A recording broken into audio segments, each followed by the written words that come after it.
Good morning. My name is Keith Bauer. I am filling in for Pastor Gunderson while he is on sabbatical. And I got to tell you, Julie and I are just loving being with all of you. It's just such a joy, such a privilege to be part of this BridgePoint family for a period of time. And we thank you for the warm welcome we've gotten.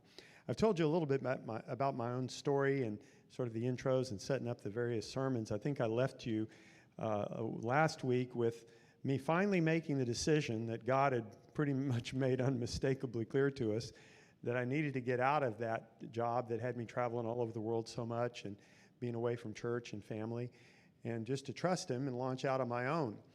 But I also shared with you last week that a year later, I still hadn't done that.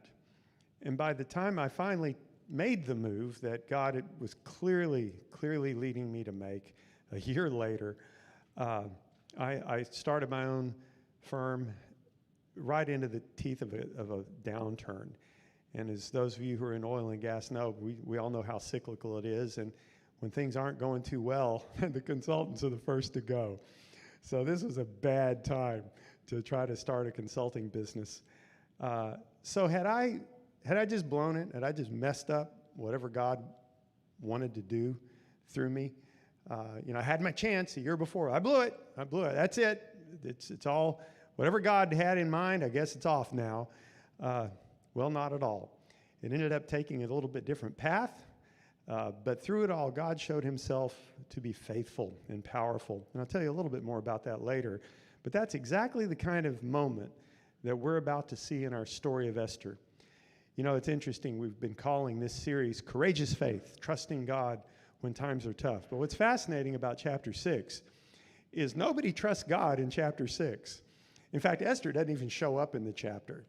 The only person clearly active in chapter 6 of Esther is God, who strangely remains off stage. It's a funny thing about this book. God's name is never mentioned. He hardly shows up at all, except through His actions. We'll talk more about that later on. But nowhere in this book, I think, is that clearer than in this chapter. And I just find it enormously encouraging and inspiring, instructional in what God does here.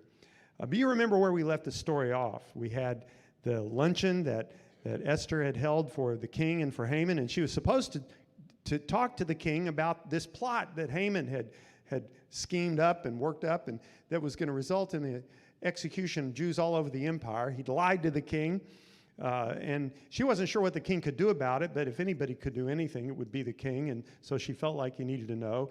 So she had her opportunity that day at the luncheon, but you remember what happened. The time came and the time went, and instead of doing anything, saying anything, she decided, how about tomorrow? She kicked the can down the road 24 hours. She invited the king and Haman back to lunch one day later. I mean, after all, just 24 hours, what difference could that make? But we, of course, know now what difference that could make. Because when Haman left that luncheon, so excited to have been in the presence of the king and queen at this beautiful luncheon, his excitement was dashed when he reached the gate of the palace and saw Mordecai, who again refused to stand in his presence. So you remember the story. He went back home, just filled with rage, and asked his family and friends, okay, what am I going to do about this guy? And they came up with this plan of building the gallows 75 feet high and hanging or impaling, we don't know which, Mordecai on that. Then the very next morning, so before he even went back to the lunch that second day, Mordecai would have been executed. And of course, Esther doesn't know anything about any of this. She's just back in the palace. They're getting ready for sleep that night and planning the event for the next day, completely oblivious to the encounter that had taken place at the gate that afternoon, completely blind to the danger that this had presented to her beloved cousin and adoptive father, Mordecai, absolutely unaware that by the time her second banquet, her second luncheon was going to take place the next day, Mordecai would be dead. That's the situation she's in. And she doesn't even know it. Enter God. Chapter 6, verse 1. That night, the king could not sleep. So he ordered the book of the Chronicles, the record of his reign, to be brought in and read to him. Now, this is when God begins to show up. Again, he stays off stage, but what he does here is unmistakable. We call this lesson the Invincible God because his power is going to be so clear. But as far as the king knows, he's just a guy who can't sleep. And so he decides at one point, okay, I'm giving up. How long does it take you on a sleepless night to say, I just need to get up, I just need to read, I need to do something else? Well, for me, I usually go to sleep fine, then I'll wake up at 2, and then I have these debates. But for him, he couldn't even fall asleep, and at some point, he just decided, okay, this isn't working. But if you're the king, you don't get up and read. You have somebody else read to you. See, there are advantages to being the king. So he called in one of the servants, and he said, read the records of my reign. What is that? Well, we described the throne room and the way that worked, and you had the dais at one end where you had the throne, and people would come in and do business with the king, and you had the guards there protecting him. Well, off to one side, there was a scribe, and that scribe would just be taking notes on who comes in and what business they have before the king and what the king said and what decisions are made, and then there's, of course, follow-up on those decisions, and all that's recorded too, and so it's just this vast, meticulous record of administrivia of the reign. And I don't know why the king picked that, but I can tell you, if I was having trouble sleeping, that sounds like the perfect thing to read. And so they kept these records, and they were on scrolls, and so he told his attendant, whoever was around, go get one of those scrolls and just start reading. Well, which one do you want? Well, I don't know, just pick one. Just go into the past someplace and grab something and start reading. Well, okay, and so that's what they did. And I don't know if the king just laid in bed just with his eyes open listening, or if he got up, it's not clear. But the servant just begins to read, and he reads. And he goes through this scroll, and the hours pass, and he finishes that one. He grabs the next one, all chronological, just kind of passing through the years, reading this day and that day, just all these details. And the king's just listening. And the hours just pass by slowly. But at one point, sometime hours and hours later, and just before dawn, they come upon a story that we actually know a little bit something about. Look at verse 1 again. It's the record of the reign to be brought in and read to him. And then verse 2, it was found recorded there that Mordecai had exposed Bigthana and Teresh, two of the king's officers who guarded the doorway, who had conspired to assassinate King Xerxes. Now, you remember that story. We saw that strange incident back at the end of chapter 2. At this point, it's probably 5 years past that this happened. And so reading through these chronicles of the events of the kingdom, they came upon this. Where had they started? How many years had passed? And all the hours of reading? I have no idea. But at some point before dawn, they got to that story. And the king's listening to that story, and then something occurs to him. And maybe for the first time all evening, he says, stop. Verse 3. What honor and recognition has Mordecai received for this? The king asked. What do we do for him? This is not a trivial question for the king. To show loyalty to those who are loyal to you was a point of pride and honor for a Persian king. In fact, they had a kind of knighthood that they called the Order of Benefactors. So anyone who did anything for the king, anything extraordinary, and certainly would include someone who actually saved his life, was honored and elevated to this Order of Benefactors. But as he thinks back, he doesn't remember them doing anything at all for Mordecai, let alone that.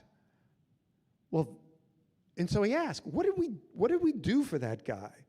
And so the attendant, well, I'm just reading the story, they had just gotten to the point of the plot to assassinate it. So I'm sure what that attendant did was just sort of scanned ahead and just kept reading and looking. Okay, there was the investigation, and they were found to be guilty, and he's reading, and then those guys were executed, and so he keeps reading on, and well, the story sort of fades, and there's no further mention of anything. It's like, oh, we're done with that. We've turned the page. And so he answers the king, nothing has been done for him. His attendants answered, well, this is intolerable. This can't be allowed to stand. We got to do something. I mean, 5 years have passed, but we've got to do something.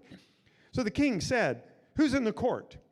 In other words, is there anybody around the office right now? It's early in the morning, but not so early that people wouldn't be there. If you've ever done any work in the Middle East, you know you can get pretty warm during the day. And I remember some work I did in Kuwait. You know, it wouldn't be unusual for it to be 120 degrees during the workday. I remember one night, it was 109 degrees when I finally went to bed at 10 o'clock. Wow.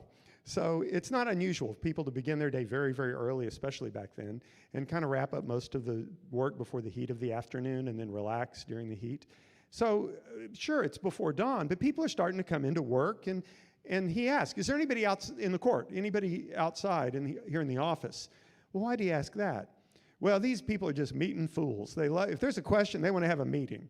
And they want to get people together, and he wants to hear their ideas and bounce his off them. And so it didn't matter. He didn't have anybody particularly in mind, but he just says, well, who's in the court? So this guy that had been reading the scroll probably just stuck his head out and looked around, and he reported back, it says in verse 4, now Haman had just entered the outer court of the palace to speak to the king. Well, what did he want to talk to the king about? We know what he wanted to talk to the king about hanging Mordecai on the gallows he had erected for him. That's why Haman was there, just right outside, waiting for the first opportunity to talk to the king that morning. And so the door opens up, and there's Haman waiting. And so his attendant answers the king. Haman is standing in the court. Haman's right outside. The king says, bring him in.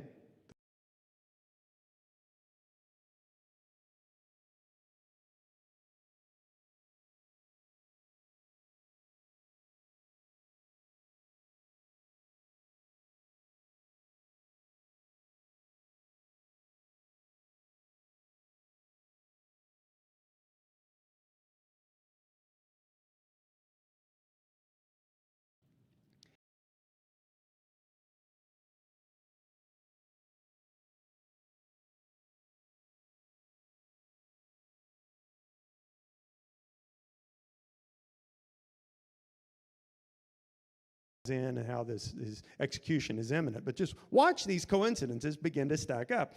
Coincidence number one, the king couldn't sleep of that night of all nights. Number two, he ordered that this book of his administrative stuff be read to him, of all things that could have been read or he could have done. That's what he asked to have read. And as the night wore on and as scroll after scroll was being read, just at the precise moment, they read this story about Mordecai. What an amazing coincidence that is. Just incredible. But he's not done yet.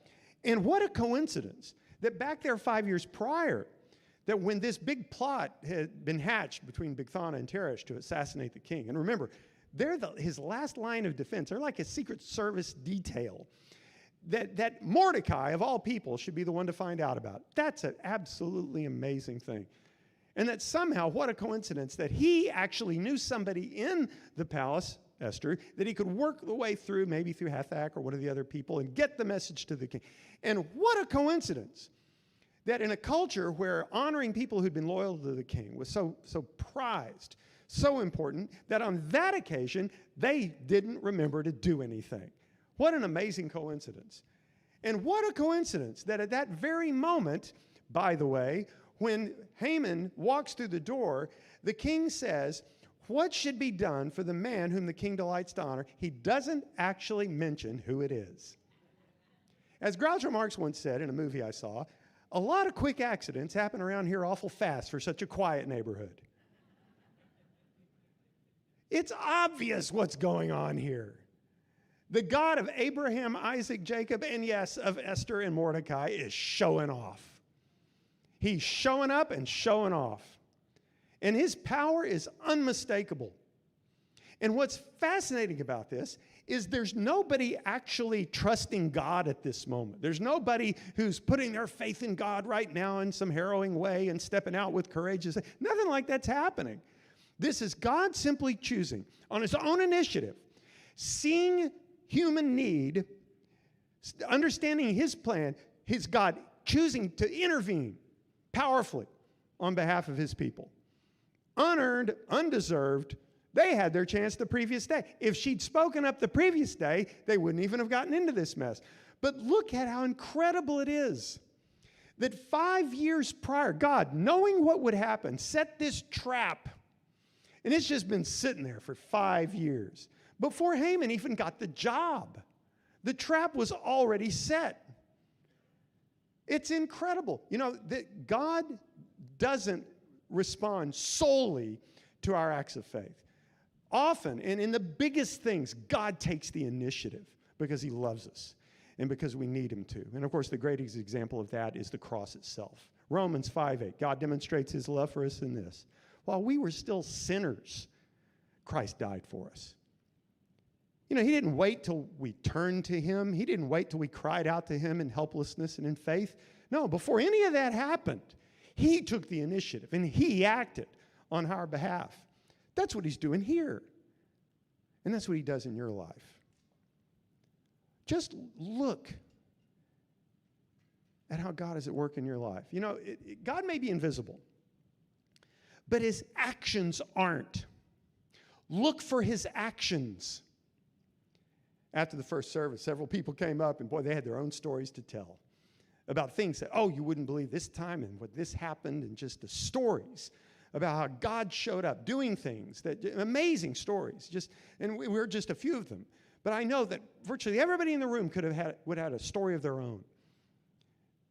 One of the funny things about being in the line of work I'm in, working with Christian business owners, is we hear the most amazing stories all the time, and pretty much we can't share them because it's all confidential and everything else. I heard one in College Station this week that I'm just popping to tell you, but it was in a meeting, so I can't. But I just tell you, it's officially awesome. I mean, one of those things that you would think, no way yeah, it happened.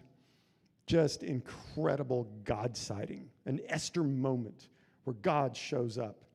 One of my favorites had to do with one of the longtime members here at BridgePoint, Leon Alderfer. Leon and I served for many years together in various capacities in Uganda, and most recently in the Bible College here, Covenant Bible Institute of Theology.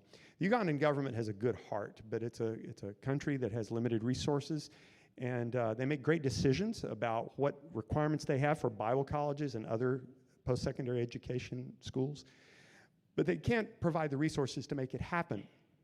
So we were having to meet those requirements. We needed a new dormitory on campus and a dining hall and a kitchen, and we'd worked hard to raise the money for it, but it ended up being quite expensive, and we had fallen short, and time was running out, and we needed about $40,000, and we needed it quick.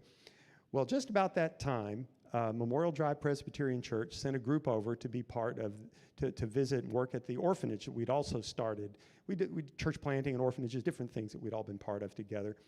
And they came to work at the orphanage. Well, they visited the Bible college one day, and they saw the building under construction. Well, what's this? And they were told about it. And they were told that, well, yeah, but we're a little bit short on money, and we are under a little bit of a deadline, and we need to finish this thing. Well, here's one of those coincidences. When the folks at Memorial Drive Pres had raised money for their trip to work at the orphanage, they raised a little bit more than they needed, $40,000 more than they needed. And when they found the need at the Bible college, they said, done, we got it. And they donated the money, and we were able to complete construction on schedule. You've got stories like that too, and I do, and every one of us. But here's the funny thing, how inclined we are, I don't know what's wrong with us, to just write these things off as though they're just coincidences. Well, you know, that was nice that happened. But we know better. Coincidences like that don't happen. Yeah, it's just a coincidence that they had $40,000 and that they happened to be there. Right? We all know better. So here's the question that we all need to ask ourselves. You know, God's at work in our lives, but are you going to believe in coincidences, or are you going to believe in God? Because there isn't anything that God can do in your life that you can't write off as a coincidence if you want to. But at some point, it just becomes silly. His power is so clear. It's so evident. The answers to prayer are so explicit. It's just the moment is just so right. Why do we write that off when we should be recognizing that this is a faithful and powerful God at work in our life? Now, that's exactly what he's doing here. And yeah, he's off stage in our lives, kind of the way he is off stage in the book of Esther. But his actions are bloomin' obvious. If we'll just open our eyes and see and recognize it, it can possibly be anything else than a faithful God working faithfully. So Haman walks through the door. Now, remember what he's been. I don't know how he slept that night. I don't know if the racket of, the building of the structure outside. I've wondered, actually, was that maybe what was keeping the king awake, the pounding on the building, the gallows? What's he doing out there? What's going on? I don't know. But he's been up all night. He's been waiting for this moment. The morning's come, and he's going to be the first guy in line to talk to the king, and he's going to get this guy executed in a few hours' time. They'll be back at their lunch, and what a good day this is going to be. Best day of his life. And so the door flies open, and come in. The king's ready to see. Oh, okay. And he's in there. And as he steps through the door, before he can say anything, the king says to him, what should be done for the man the king delights to honor? Let's look at it. Middle of verse 6. Now Haman thought to himself, who is there that the king would rather honor than me? He thought the king was talking about him. Well, I mean, he's had a good day yesterday, didn't he? He was having lunch with the king and the queen, and nobody gets to do that, and he's now having lunch again with it. And he walks through the door, and so filled with himself, of course. Remember what he said to his family yesterday about, this is not equal to me, the arrogant guy. And so the king says, oh, and by the way, as I think we mentioned a moment ago, when the king said that, he didn't mention who he had in mind. Another one of those coincidences. So naturally, Haman thinks, moi? So the question hits him. And okay, why did I come here this morning? Oh, yeah, the Mordecai thing. That can wait. The man the king would delight to honor. And look at what he says. So he answered the king. And notice how he says this. For the man the king delights to honor. He goes into a kind of reverie. Oh my, for the man. None of this, if it pleased the king and all that kind of stuff that they normally say, oh, that's just out of his head. He's just taken up, oh my God, for the man the king delights to honor. He's just thinking about this. This needs to be good. Of course, he's acting like he doesn't know it's him. He just, this king, you rascal, you, I know who you're talking about. Oh, but for the man the king delights to, whoever that person may be. And then he thinks, okay, I've got it. Here we are. Have them bring a royal robe that the king has worn. And a horse the king has ridden, one with a royal crest placed on its head. Now, why is he thinking of this? He's already prime minister. There's not much there's not much of a ceiling above that. I mean, it's just, there's only one step ahead of that, which is the king himself. If you want to honor the prime minister, it pretty much has to be with the trappings of royalty of the king himself. So this is what he's thinking. Have them bring a royal robe, and one the king has worn, and a horse with a royal crest. It was like a crown. The royal horse had a crown on it. We see this in certain carvings and things, that this is what they did. Oh, but he's not done yet. Verse 9, then let the robe and horse be entrusted to one of the king's most noble princes. What does he have in mind here? Remember that the Persian Empire is ruled by a group of 7 Persian families, ethnically Persian families. And he is not one of them. He's an Agagite. Granted, he's prime minister. He's got quite a position of power and prestige. But he's not one of them. There are the blue bloods, and then there's everybody else. And he's really just maybe number 1 in the everybody else category. A guy like Haman, that had to make him nuts. Imagine the functions, events they would go to where, yeah, he's prime minister, but then you've got the blue bloods around, the elite, the royals. I'm sure he felt their scorn. He felt like they were looking down at him all the time, whether they were or not. So he's got an idea. Let's get one of them. Let's get one of these Persian royal family people. And, well, what do you want that person to do? Okay, so here we go. Then let the robe and horse be entrusted to one of the king's most noble princes, verse 9, and let them robe the man the king delights to honor, and lead him on the horse through the city streets, proclaiming before him, this is what is done for the man the king delights to honor. Oh, he can picture it. Put those blue bloods in their place once and for all. And so that's his plan. That's it. That's what that's what I recommend. The king loves it. Verse 10. Go at once, the king commanded Haman. Get the robe and the horse and do just as you have suggested for Mordecai. What? We learn from Nehemiah chapter 1, it's the same court just one generation later, that you're not allowed to show disapproval or unhappiness or dissatisfaction before the king.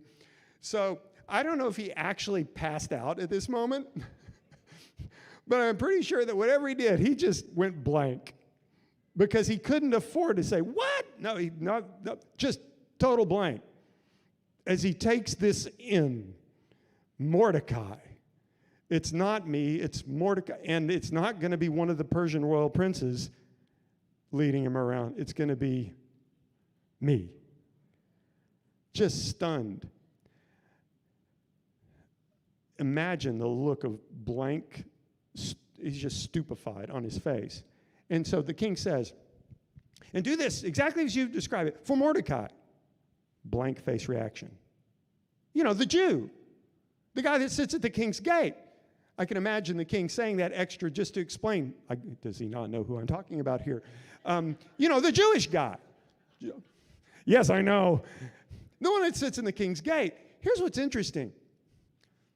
How did the king know that about Mordecai? It probably wasn't written in the record that he had just read, because 5 years prior, this was something you remember from chapter 2. The king, Mordecai, was at great pains to keep private. But somehow the king figured out that this lowly guy that he probably never saw, probably didn't even know who he was before this event, and forgotten about him since then, he would have no way of knowing this guy was a Jew. But I'll tell you who would. Those guys reading those scrolls to him. Because they don't live in the palace. They live out in the community. They're walking into work every day. They see this guy protesting every single day. They hear all the stuff about Haman. They hear about the destruction of the Jews. And so the guy reading that stuff, he's going to know who Mordecai is, and he's going to know he's a Jew. Maybe that's how the king found out. But you know what's fascinating? The king reveals here that he has no idea what people group it is he had condemned to death the previous week. No clue. I mean, imagine if he'd known it was the Jews. Now he finds out that this Jewish guy is the guy who saved him. No, but there's no indication of that. He didn't know who he'd condemned. What difference does it make to him? But now we've got this guy who had honored him and saved his life. So go do this for Mordecai, the Jew, the guy that sits at the king's gate. This is not the way that Haman had envisioned the morning, in case you're wondering. So go at once. So, verse 11, Haman got the robe and the horse, and he robed Mordecai and led him on horseback through the city streets. Imagine Mordecai. He was out there probably already protesting. Haman knew where to find him. He knew where he would be. So the last time Mordecai saw Haman, they'd had that little dust up the previous day, the previous afternoon, and it's clear that Haman was angry. Okay, where's this going to lead? I don't think Mordecai saw it leading to this. Out comes the royal robe and a horse, and he's on the horse, and for some reason, he has no way of knowing what happened overnight or about this, why any of this is happening, but here we are on the back of a horse with Haman, of all people, leading him around for probably hours around the city streets. This is what is done for the man whom the king delights to honor. This is what is done for the man whom the king delights. I haven't actually done the math. I've kind of wondered, how many times can you say that in about 4 hours? Because remember, this happened before dawn. This all started. He didn't have any other commitments until lunch. This went on for hours. And Mordecai's just going along for the ride. He doesn't understand what's happening, but it's amazing. And I can just imagine him sitting up there saying, I don't think they heard you over here. These people. Okay. And so it all wraps up, and he takes him back to so you can see it there in verse 12. Afterward, Mordecai returned to the king's gate. And so, okay, Mordecai returned to the king's gate. Well, why? Because he's going to keep protesting. He's still Mordecai. He's still out there. Amazing. You know, God may be invisible, but his victories aren't. Look for his victories. Look for his victories. All over the country right now, and distribution centers and warehouses and in the back of retail stores, you have two sets of boxes. One set of boxes has, yay, the Rams won the Super Bowl kind of shirts and hats and stuff. The other set of boxes, yay, the Bengals won the Super Bowl shirts and hats and all that kind of stuff. They're just sitting there waiting. And sometime later today, the people at the store are going to bring out one set of boxes and put the stuff out on the shelves, and then the other one they're going to have to ship back, I guess. And that happens every year. But you know what? There's only one set of boxes when it comes to the victory that God has over the evil in this world. We win. We win. I went to University of Houston as an undergraduate, and they played Auburn in a bowl game a while back, and they won. I haven't seen the game. I haven't watched the game. But I'm pretty sure that if I watch the replay, that UH will win again. I don't think that anybody ever actually lost a game in the replay. And so, you know, the funny thing is, I could watch the game, and I could go, oh, I see the mistakes and the bonehead plays, and just then you think you're on edge. But you know the outcome. You know the outcome. Ladies and gentlemen, you know the outcome. Enjoy the replay. Enjoy the replay. Because you already know you win. You know, in 2 Corinthians 2, verse 14, the Apostle Paul writes that God always leads us in triumphal procession in Christ. And as a result, we're a fragrance, we're an aroma of life to the world. And you think, well, wait a minute, isn't it a little premature? I mean, after all, the decree still stands back here in the book of Esther. This triumphal procession that Mordecai has been enjoying all day. Isn't it a little early for that? Have you been looking at what's going on here? Ladies and gentlemen, yeah, there are a few details to tidy up, but it's already game over. It's game over. So no, it is not too early to celebrate for Mordecai, and it is not too early to celebrate for you.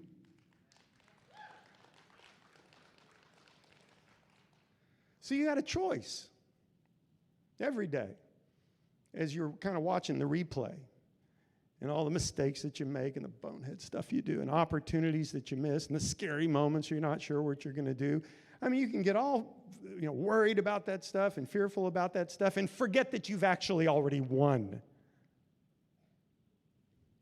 Or you can start looking for the victories that are already yours. God is delivering you daily. Are you going to stay mired in your defeat, or are you going to start celebrating God's deliverance? It's up to you. Well, it's been a bad day for our friend Haman.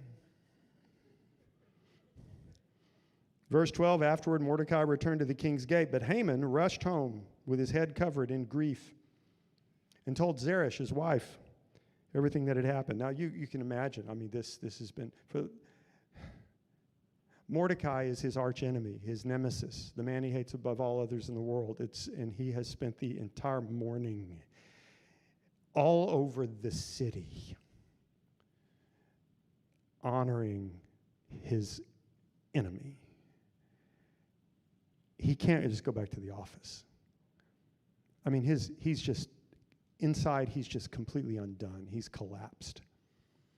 And so he covers his head in shame and grief. Doesn't even want to be seen in public. And he goes home and tells his wife and his friends what just happened. How much does he know about what happened that previous night, about the scrolls that were read to the king, about the story about Mordecai? You know, it's funny. I'm not even sure Haman knew about that story. I mean, after all, if he knew that Mordecai had saved the king's life from assassins, do you think he would pick that guy to assassinate?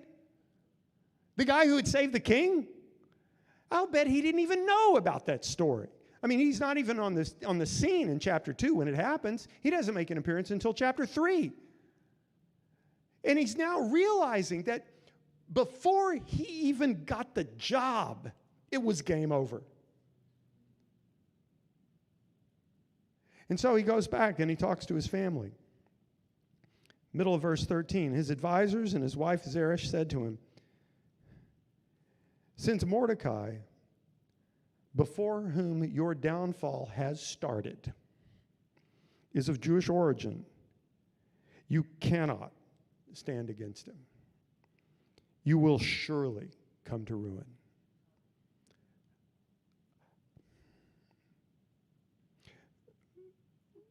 Why are they saying this now? Well, they see what we see. There is a power at work behind Mordecai that is absolutely invincible. A power that can never be second-guessed or outmaneuvered or out-strategized. What could Haman have done to predict this and preempt it and get ahead of it and outmaneuver? It's impossible. It's impossible, and they see it. And what's fascinating is that they say, since Mordecai, before whom your downfall has started, they see where this is going. There's no hope for Haman now. They don't know how it's going to play out, but again, game over. But since Mordecai is of Jewish origin, you see, they connect the dots. They understand that's it. That's what makes this guy, he's not particularly amazing, but there's something amazing behind him.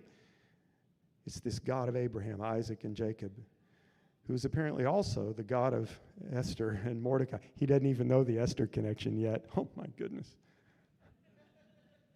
So they tell him,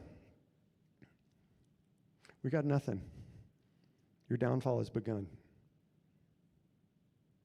And at that moment, while they were still talking with him, verse 14, the king's eunuchs arrived and hurried Haman away to the banquet that Esther had prepared. You know, it's so funny. He is so toast at this point that it almost seems like an arrest, doesn't it? Like, oh, the king's eunuchs have arrived. Oh, this is it. He's under. No, they're just taking him to lunch. But you got to wonder about those guys. Imagine, they've been in town all morning. They've been in the palace. They've seen all this stuff. This is what's done for the man whom the king delights to honor. It's all been going on. They've seen it all. So now they're walking to Haman's house. And on the way, they see this gallows, 75 feet high. Somebody's in trouble. And I'm sure they ask the people working on it, who's this for? And they say, some guy named Mordecai. Mordecai? I don't think so.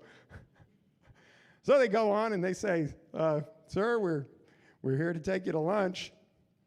Who knows? Maybe his day will get better.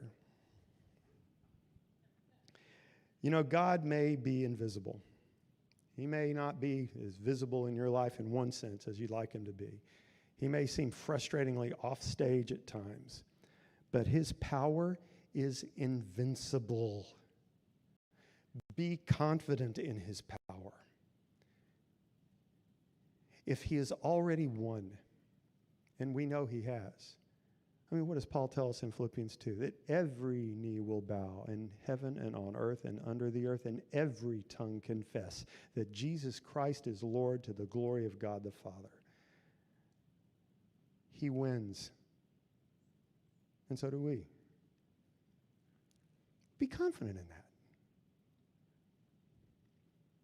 God's protecting you. So the question is, that's the only question.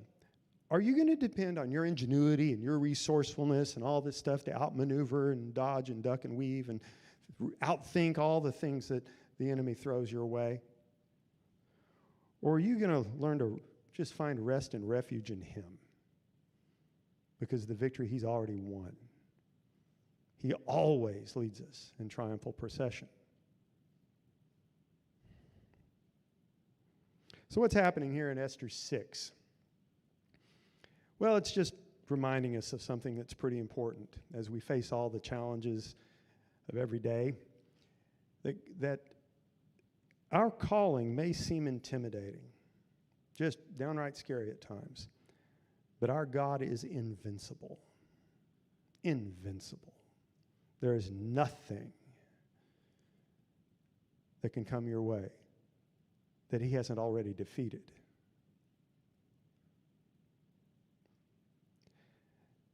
But it's time for Haman to go to lunch. He's on his way. What happens? Well, we'll see that in chapter 7 in 3 weeks. Well, we got missions conference next week. I'm very excited. I'll be preaching next week at the start of the missions conference and somebody else on the 27th. But then we'll be back in the first Sunday in March with chapter 7. Now, for us, it's 3 weeks away. For him, just minutes away. Don't read ahead. Not allowed. Let me pray for us. Father, we thank you for the victory that is ours in Christ, for your invincible power. That back of the store there, all the T-shirts have your name on it, and that there is no possibility of any other outcome. And you may have a lot of bumps and bruises for us along the way, but victory is assured. And Father, I pray that you would teach us to lean into that more than we ever have before, and to take the steps you call us to take and do the work you called us to do, even though it's scary. And I pray that we'd go beyond just taking those steps to being a people who can rejoice, a people who can be victorious, who can be part of that triumphal procession that spreads everywhere, the aroma, the fragrance of your Son. And I pray that you'd use the missions conference to that end, that we could become more radiant as a result of the things you have for us in the coming weeks. In Christ's name we pray. Amen.